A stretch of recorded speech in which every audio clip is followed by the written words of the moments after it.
अस्सलाम वालेकुम ट्रेडर्स। मैं अहमद रज़ा। आज की डेली फोरकास्ट में कि आज क्या गोल्ड की मूवमेंट हो सकती है और कल सुबह जो एनएफपी का डाटा आ रहा है उसमें गोल्ड की क्या मूवमेंट आ सकती है और हम क्या एक्सपेक्ट कर सकते हैं। अगर तो आपने कल की डेली फोरकास्ट देखी थी तो आई होप मैंने ऑलरेडी आपको बता दिया था कि जो है मंडे की क्लोजिंग जो है हमारे पास लो वॉल्यूम से हुई थी, तो मोस्ट चांसेस थे कि मार्केट जो है ट्यूसडे भी रेंज रहेगी। तो एग्जैक्ट सेम मार्केट ने वैसे ही किया, रेंज में ही रही। तो कल की क्लोजिंग, ट्यूसडे की जो क्लोजिंग है वो भी रेंज में रही है। तो अभी तो वो चार्ट पे जाके मैं आपको बताऊंगा कि एनएफपी पे क्या कंडीशन हो सकती है और जब डाटा आएगा तो तब क्या कंडीशन हो सकती है। अभी हम थोड़ा सा एनएफपी के जो है डाटा उसको देखते हैं कि जो फोरकास्ट है हमारे पास वो 66 के आ रहा है और जो प्रीवियस हमारे पास था वो 50 के था। और मार्केट जो एक्सपेक्ट कर रही है कि वो डाटा जो है वो प्रीवियस जो डाटा आया है उससे थोड़ा सा बेहतर आएगा, कि पॉजिटिव डाटा आ सकता है प्रीवियस डाटा की निस्बत।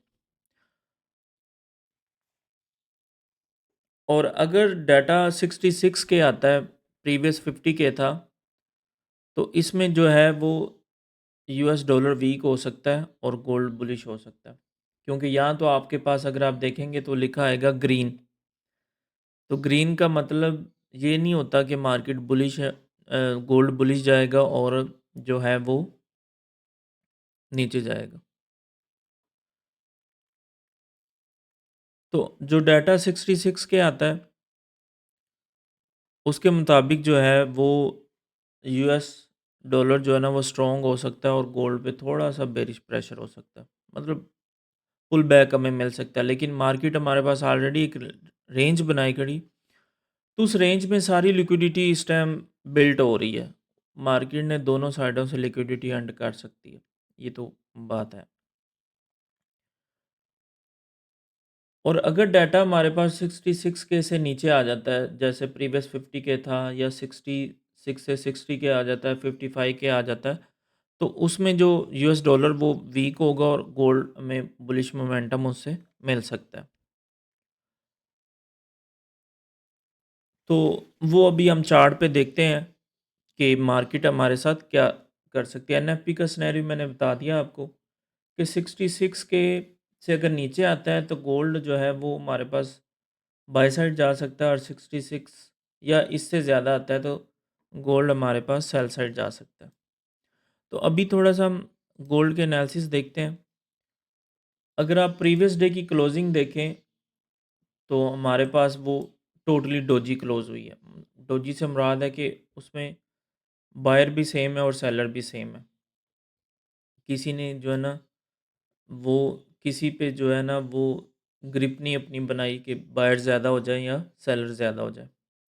तो डेली का सिनेरियो हमारा सेम है, मंडे का हाई लो, कि वो जिस साइड ब्रेक हो जाएगा मार्केट उसी साइड जाएगी।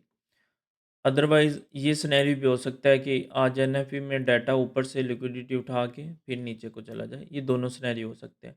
अगर मार्केट डाटा के टाइम सपोर्ट पे खड़ी है तो सपोर्ट को उठा के वो अप साइड चले जाते हैं। तो ये दोनों सिनेरियो हो सकते हैं। तो डेली में हमारे पास सेम यही है, रेंज ही है। 4 आवर में भी अगर हम देखें तो हमारे पास रेंज है, कोई हमारे पास स्पेशल सिनेरियो नहीं है मार्केट के अंदर। तो आपने रेंज के मुताबिक ही प्ले करना है, और रेंज का मतलब है कि सपोर्ट से बाय और रेजिस्टेंस से सेल, और कुछ भी नहीं होता। 1 आवर में भी अगर हम देखें तो नथिंग है। ये जो हमारे पास एक कैंडल्स लगी थी जिसमें उन्होंने बाइंग की थी, तो मार्केट उसी रेंज के अंदर ही बॉन्ड रेंज करती जा रही है, मतलब उसी कैंडल्स के अंदर ही रेंज कर रही है। अगर इस कैंडल का आप हाई और लो मार्क करें तो इसी कैंडल के इनसाइड ही रेंज है। अगर मार्केट एनएफपी से पहले 86 का एरिया ब्रेक कर जाए तो फिर आप समझ जाइएगा कि आज मार्केट जो है ना वो एनएफपी में बुलिश जा सकती है। क्योंकि वो रेंज को उससे पहले ही अगर ब्रेकआउट कर जाते हैं, न्यूज़ के आने से पहले अगर ये रेंज ब्रेकआउट और उसका रीटेस्ट वगैरह हो जाता है, तो फिर आप समझ जाइएगा कि मार्केट में 5150 का एरिया टेस्ट हो सकता है। और 30 मिनट में भी सेम ही हमारे पास सिनेरियो, रेंज रेंज के कुछ नहीं। अब यहाँ देखें तो मार्केट में जो है, अगर मैं 15 मिनट में इस पर ले जाऊँ, तो कल स्मार्ट मनी ने यहाँ बाय किया था। ये आप देख रहे हैं, ये बाय किया था। तो ये जो बड़ा वॉल्यूम कल लगा था इस रेंज के अंदर, इसमें स्मार्ट मनी ने अपनी जो है ना पोजीशन बिल्ड्स की हैं। क्योंकि वो हमेशा रेंज के अंदर बाय करते हैं, वो ब्रेकआउट पे बाय नहीं करते, वो हमेशा रेंज में बाय करते हैं। अगर कल जैसे ये मार्केट में यहाँ बड़ा वॉल्यूम लगा था, तो मैंने इस ये जो मेरे पास कैब आया था, क्लाइमेटिक एक्शन बार जो था मेरे पास, इसको नेम मैं दे देता हूँ, कैब। कैब दे दें आप इसको। कैब तो ख़ैर काफ़ी जो है ना, मैं इसको कैब नाम नहीं दूँगा, आप कन्फ्यूज़ ना हो जाएँ। ये हमारे पास है जो सेलिंग क्लाइमैक्स है, मैं इसको सेलिंग क्लाइमैक्स का नाम दूँगा, क्योंकि कैब जो है ना वो हर टाइम नहीं बनता, सेलिंग क्लाइमैक्स बनते रहते हैं। ये जो सेलिंग क्लाइमैक्स लगा था, सिंपल मैंने इसकी जो क्लोजिंग लो और हाई को जो मार्क किया था, बॉडी को, तो उसी में मार्केट ने एक्यूमुलेशन की, उसका टेस्ट किया, टेस्ट पे उसने नो सप्लाई शेकआउट बनाए, तो यहाँ से मैंने बाय किया था इसको तकरीबन नाइ ये जब कैंडल क्लोज़ हुई है इस शेकआउट के ऊपर, 20 पे मैंने बाय किया था, और ये लो मेरा एसएल था 5005। तो ऑलमोस्ट मैंने इसे 60 पे क्लोज़ किया, तो 1/3 1/2 मेरा जो है वो सेटअप चल गया था। तो ये मैंने मॉर्निंग में क्लोज़ कर दी थी ट्रेड। तो अभी भी मेरे जो सिनेरियो है वो ये जो सेलिंग क्लाइमैक्स मेरे पास लगा हुआ है, मार्केट जब-जब इसको टेस्ट करेगी सेलिंग क्लाइमैक्स को, यहाँ पे अगर मैं मार्क करूँ तो इस लेवल पे जब-जब टेस्ट करेगी, तो यहाँ से मार्केट मुझे बाय देती रहेगी। इसकी इस ट्रिगर लाइन से, इसकी इस ट्रिगर लाइन से।